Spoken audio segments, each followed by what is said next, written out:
I have started building an industrial-style embedded IoT gateway project using an STM32 Nucleo board together with an ESP32S3. And I also have the entire project hosted in a public GitHub repository so people can follow the development process step by step. Right now, I have completed the first firmware milestone: configuring UART communication, ADC sensor reading, and GPIO handling on the STM32 side using STM32 Cube IDE and C.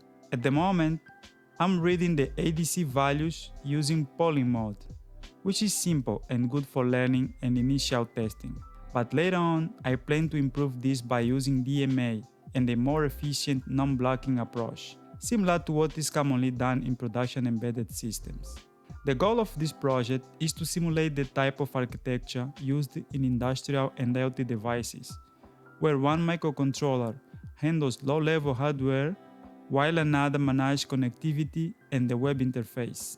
I'll keep documenting the entire process step by step as I continue adding communication protocols, telemetry, and embedded Linux integration. When people say they want to become an embedded software engineer, usually they imagine one job: writing C code, talking to hardware, debugging weird problems. But in reality, embedded software has different paths, and three of the most common ones are Firmware Engineering, Embedded Linux, and IoT Engineering. They are connected, but the day-to-day work can be very different. So in this video, I want to explain the difference between these three areas, what kind of work you actually do, which one is better for beginners, which one is more flexible for remote work, and how I would choose between them if I was starting today. First, let's start with firmware. For me, firmware is the closest software layer to the hardware.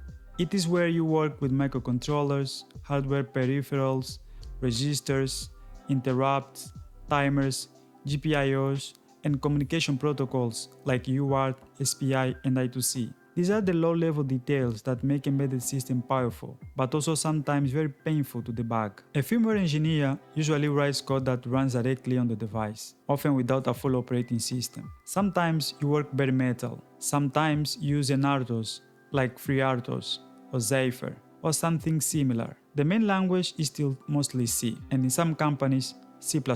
You may also see Rust in some modern teams, but C is still the king in many embedded environments. The kind of tasks you do can be things like initializing a UART driver, writing an interrupt handler, reading data from a sensor, controlling a motor, managing power consumption, or debugging why the device wakes up from sleep mode when it shouldn't. Firmware is a very strong foundation because you understand how the hardware really works. You learn memory, timing, concurrency, registers, datasheets, startup code, Linko scripts, and debugging tools. But it can also be one of the hardest areas to start with, because when something fails, the problem can be in the code, the hardware, the PCB, the power supply, the clock configuration, the compiler, or the datasheet that you did not read carefully enough. So firmware is powerful, but it requires patience. If you like low-level programming, hardware interaction, and solving very specific technical problems, firmware can be a great path. Now let's move to embedded Linux. Embedded Linux is still embedded software, but instead of working directly on a small microcontroller, you are usually working with a more powerful processor that can run Linux. Think about devices like gateways, routers, cameras, infotainment systems, industrial controllers, smart appliances, and edge computing devices. In embedded Linux, the stack is bigger. You may work with the bootloader, the Linux kernel, device trees, drivers, file systems, build systems, and user space applications. This means the problems are different. Instead of asking, how do I configure this resistor to enable SPI, you may ask, why is my SPI device not appearing under /def? Or, why is my kernel module not loading?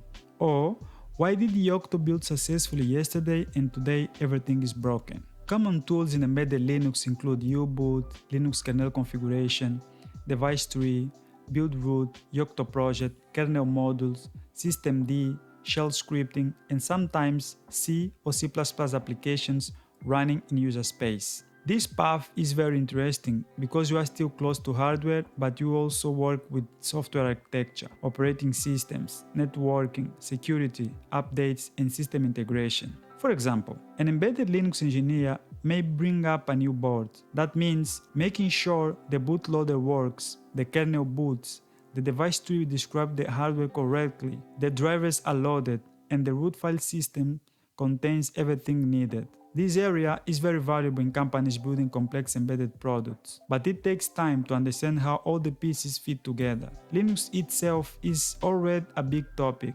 Then you add embedded constraints, hardware interfaces, bootloaders, cross-compilation, and build systems. So I would say embedded Linux is not always the easiest place to start from zero, but it is a very strong career path once you have some foundation. If you like Linux, system-level debugging, understand how software boots, and working at the boundary between hardware and operating system, embedded Linux may be a very good choice. Now, let's talk about IoT. IoT stands for Internet of Things, but honestly, the term can mean many things depending on the company. In some companies, IoT engineering is very close to firmware. In others, it is more about cloud integration. And in some teams, IoT means everything from the device to the backend to the mobile app. But in general, IoT is focused on connecting devices to the internet or to some kind of network, collecting data, sending telemetry, receiving commands, updating devices remotely, and making sure the whole system works reliably. An IoT engineer often works with protocols like MQTT, HTTP, Bluetooth, Wi-Fi, or cellular connectivity, depending on the product. In practice, this means connecting devices to the cloud, sending telemetry, receiving commands, managing device provisioning, and supporting over-the-air updates. A big part of the job is also debugging connectivity issues, securing communication with TLS certificates, and making sure the device can recover when the internet connection drops. This is the area I am currently more focused on. We need to understand the device, but also the network, the cloud, security, and sometimes backend logic. It is not always as low level as firmware, and it is not always as deep into the Linux kernel as embedded Linux, but it requires a strong system mindset. Because in IoT, the question is not only, does my code work? The real question is, does the entire product work when there are thousands of devices in the field with unstable network, different firmware versions, cloud failures, expired certificates, and user pressing buttons randomly? That's where IoT becomes interesting. So now, the big question, which one should you choose? Let's compare them in a practical way. Firmware is usually the best if you want to become very strong at low-level embedded systems. It teaches you how microcontrollers work, how hardware behaves, and how to write efficient code with limited resources. But firmware roles are often more tied to hardware labs, because sometimes you need the physical board, the debugger, oscilloscope, logic analyzer, or test equipment. So when it comes to remote work, firmware can be less flexible than other software roles. Not always. Some companies send hardware to your home. Some teams work hybrid, but in general, firmware has more physical dependencies. Embedded Linux is usually somewhere in the middle. You may still need hardware, especially during board bring-up or driver development, but once you have access to the board, a lot of the work can be done remotely. Embedded Linux also gives you skills that transfer well to other areas, like networking, security, system debugging, scripting, and build automation.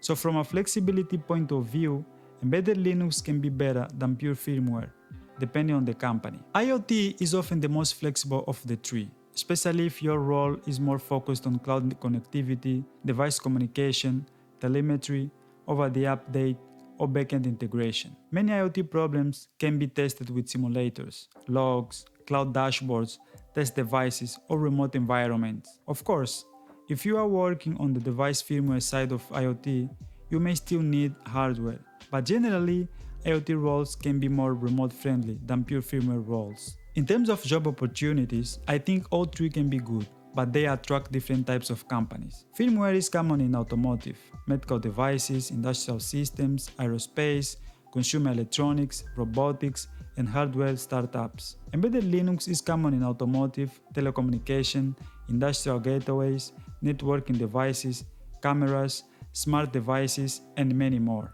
IoT is common in smart cities, energy, logistics, industrial monitoring, consumer devices, agriculture, healthcare, transportation, and basically any company that wants connected devices. One thing I've been learning outside of tech is to stay more present. Sometimes we want to rush the process. We want the next job, the next skill, the next title, the next salary, the next level. And of course, ambition is good. But if we are always thinking about the next step, we can forget to enjoy the phase we are in right now. But every phase teaches you something. Even the confusing parts, the bugs, the slow progress, they are part of becoming better. So choose a path, be patient with yourself, and try to enjoy the process while you grow. That's it for this video. If you are working in embedded, firmware, Linux, or IoT, let me know in the comments which path you chose and why. And if you are starting, let me know which one you are considering. See you in the next one.